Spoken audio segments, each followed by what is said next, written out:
I like playing the piano. And when you start this, it needs a certain persistence from the very first timid attempts to a certain professionalism. But in the end, it pays off. In the next few minutes, I'm going to tell you a story how this may relate to my work as a Siemens Healthineer. My name is Thomas Flohr, and I'm a physicist, and I have been working for computed tomography for more than 25 years now.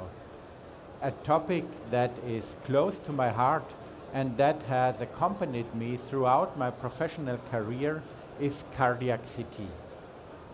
Now, let's look back 20 years to the end of the 1990s. Assume you had thorax pain and you had seen a doctor. Probably, if he had wanted to know about the status of your coronary arteries, he would have sent you to an invasive coronary catheter angiography. This was the only option to visualize the coronary artery at those times.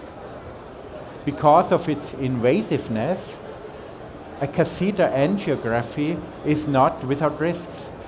There are complications, and often it was done in vain because it had no further consequences for the patients when his coronary arteries turned out to be normal during the procedure.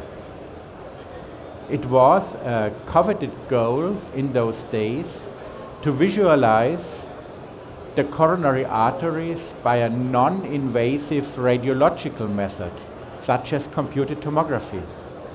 There was even a dedicated cardiac CT, the Electron Beam CT, which was non-mechanical, but due to various limitations and shortcomings, it never really made it into clinical practice. Attempts to use mechanical single-slice CT systems to visualize the heart had failed so far. They couldn't freeze the cardiac motion because of their slow gantry rotation, and they did not provide adequate volume coverage to scan the entire heart. Then, in 1998, we introduced our first four-slice CT scanner, that was the Somatum Volume Zoom. It had a fast gantry rotation of 0.5 seconds. 0.5 seconds was a very fast rotation time in the 1990s, and consequently a short exposure time for an image. Furthermore, it provided increased volume coverage. And so, the topic of cardiac CT with standard mechanical CT systems was in the air again. I was the responsible physicist for the volume zoom, and together with my colleague Bernd Ohnesorge, we started to look into cardiac imaging with multi-slice CT. We developed an algorithm that used only the very minimum of scan data for image reconstruction. This is half a rotation in every pixel of the image. And with an 0.5 second rotation, this is only 250 milliseconds of scan data.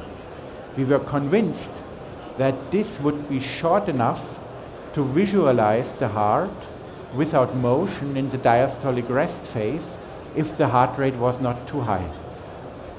So we came up with a special half-scan image reconstruction for multi-slice spiral scans that was controlled by the patient's ECG signal, and we first tested this approach with computer-simulated data of what we thought was a moving human heart.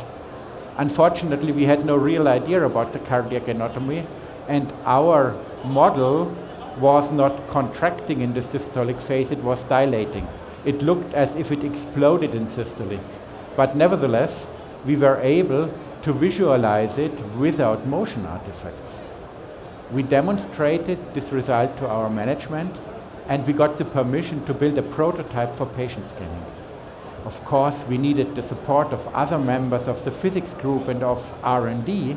These things can only be done in a team, and these people are still working for CT.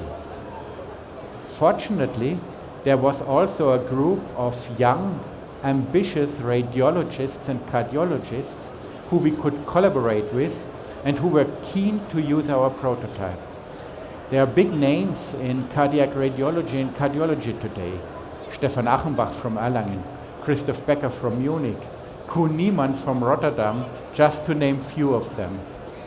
They were our age and they were open to new innovations and new technologies that were promising.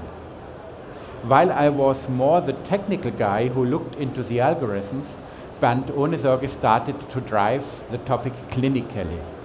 I still remember our first business dinner at the ECR in 1999 with Christoph Becker to discuss cardiac CT. Neither Bernd nor I had any idea how such a business dinner works and what we would have to do to get it reimbursed. But we made it, and as a next step, soon after the ECR, our prototype was installed in Munich. And soon after that, we actually had our first cardiac patient. I still have these images, and you see one of them here. Fortunately, for whatever reason, this guy had a heart rate below 60 beats per minute.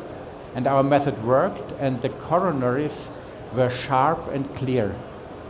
This was luck, but imagine our first patient had been someone with a high and irregular heart rate. We would have had problems with the technology we had in 1999 to visualize the coronary arteries without motion, and we might have given up. But fortunately, our first patient was good, so we continued. Rick White, our first US partner, then at the Cleveland Clinic, picked the 3 most difficult patients he could find on the first day when cardiac scans were performed at the Cleveland Clinic. He didn't believe it would work, and he wanted to challenge us from the very beginning. But fortunately, although these results were diagnostic, and Rick became a believer in cardiac CT. We were constantly supported by this group of ambitious young radiologists and cardiologists, and we needed persistence, passion, and a vision how this could develop in the future, because cardiac scans in those days were an adventure. Just as an example, the patient had to hold his breath for more than 40 seconds. Try to do this yourself and you see how difficult this is. But in the end, our perseverance paid off.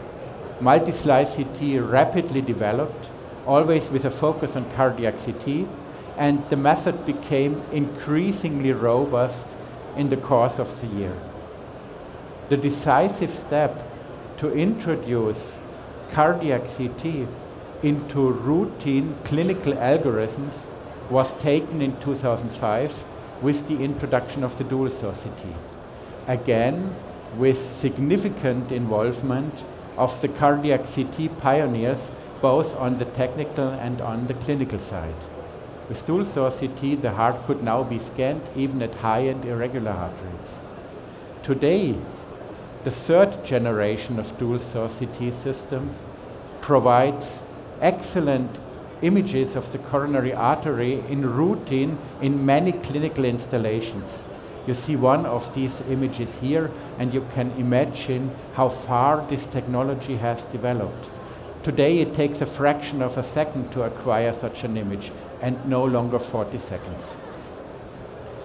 Now you may say, okay, this is a nice story, but how does this characterize Siemens Healthineers?